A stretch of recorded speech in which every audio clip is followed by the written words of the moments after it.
Mebego pleure à chaudes larmes à la barre du tribunal criminel spécial. C'est le titre d'un post de nos confrères de Cameroun Web sur leur page Facebook. La suite, dans un instant. Cliquez sur le pouce bleu et activez la cloche de notification pour ne manquer aucune de nos futures publications. Voici les détails de leur post dans son intégralité. Vous allez renvoyer les audiences jusqu'à quand? Mebego en colère devant le tribunal? L'ancien ministre délégué à la Défense Edgar Alain Mebego a réagi ainsi le 28 décembre 2020, au tribunal criminel spécial, TCS, de Yaoundé à la suite de l'annonce par la présidente de la collégialité de la suspension, puis du renvoi de son audience à une date ultérieure. L'audience sur l'affaire Mebego a été renvoyée pour les 2, 3 et 18 février 2021. La décision du tribunal n'a pas été du goût de l'ancien MINDEF. Assis dans son box des accusés, il a décidé de prendre la parole après les plaidoiries de ses avocats.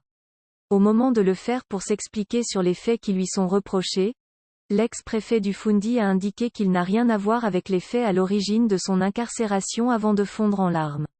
Selon l'ancien ministre des Transports, l'ordonnance qui le renvoie devant le tribunal a été publiée dans les réseaux sociaux. Du coup, sa famille est jetée aux représailles populaires.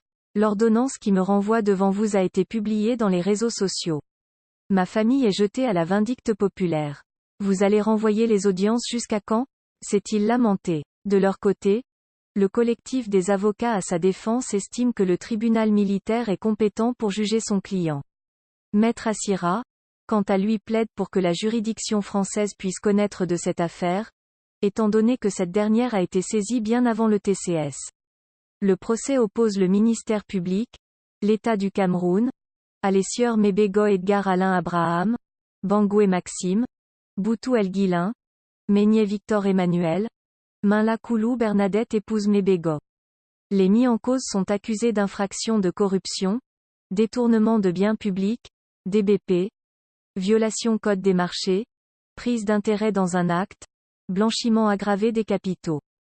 Veuillez prendre 3 secondes pour liker la vidéo et la partager.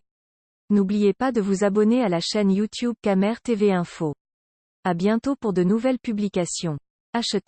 #End. Anglophone génocide.